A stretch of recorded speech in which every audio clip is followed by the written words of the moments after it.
Hello, Georgianna. It's so good to have you join us for Take 5. Just a couple of things as we get started this morning or this afternoon or whenever you're catching it. We have just completed the second in our Bad Boys of Easter series.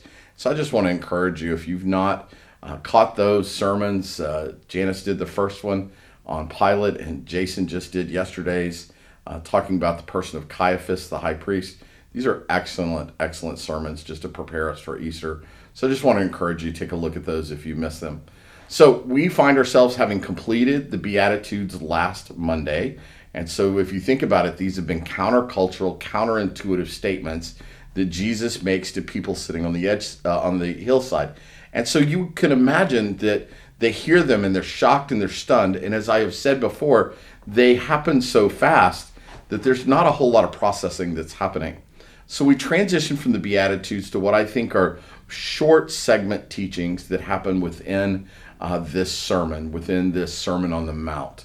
And so today's teaching comes from the Salt and Light section. So Matthew chapter 5, beginning in verse 13, it says this: "You are the salt of the earth, but if the salt loses its saltiness, how can it be made salty again? It is no longer good for anything except to be thrown out and trampled underfoot. You are the light of the world. A town built on a hill cannot be hidden. Neither do people light a lamp and put it under a bowl. Instead, they put it on a stand, and it gives light to everyone in the house. In the same way, let your light shine before others, that they may see your good deeds and glorify your Father in heaven." So quick thought about this. I think what we'll do is probably spend 2 weeks on this section of salt and light, simply because it's such a rich and diverse passage. But I want to circle back to Matthew 5:1, and this is an innocuous line that Jesus says. It says, "Now when Jesus saw the crowds, he went up on the mountainside and sat down." So I want us to think for a moment what those crowds would have looked like. First of all, they're not one percenters. Second of all, they're not the elite in the Galilee area.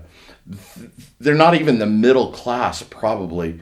Probably what they are is the unseen majority. They are the people that move, day laborers, people that move through life every day, for whom life does not happen without, but at the same time, mostly goes unseen, right? They're not noticed by other people.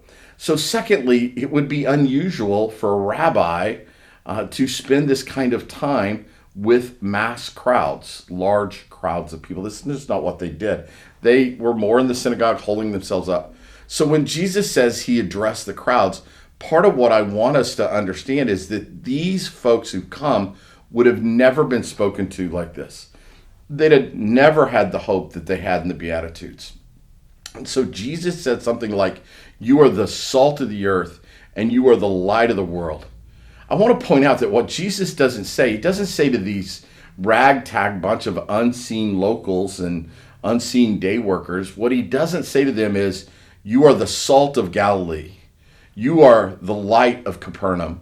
He doesn't say those things. What he says to them is so huge, because he says, "You are the light of the world. You are the salt of the earth." So part of what I think happens in our existence as we spiritually walk through life is that we underestimate our potential. We spend so much of our time minimizing who God is, shrinking God down to fit inside a box we need him to fit inside of, without us fully understanding that the magnitude of the things that God says to us through Jesus Christ. When he says, "You are," you're not gonna be, you are the light of the world, the salt of the earth. These are huge, magnificent, broad statements of potential for us. And so I think for us to understand, before we unpack what it means to be the salt of the earth and what it means to be the light of the world, we need to understand the magnitude of what Jesus is saying to the crowds. So one of the things that I want us to not miss is that the world does not need any more ambitious Christians.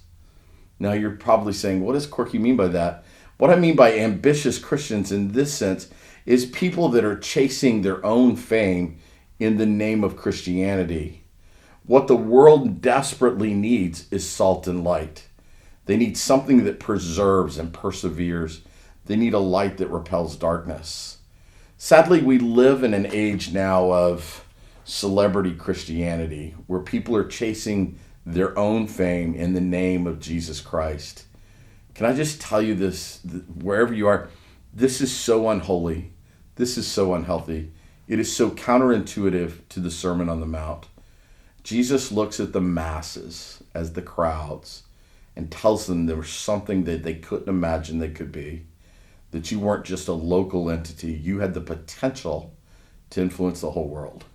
So as you move into your week, I pray that you do not minimize the potential that God has placed inside of you, that you would maximize it, and that you would understand that you are indeed the salt of the earth and that you are the light in the world. Church, I love you so much. I hope this jumpstarts your week into a powerful week that lies ahead.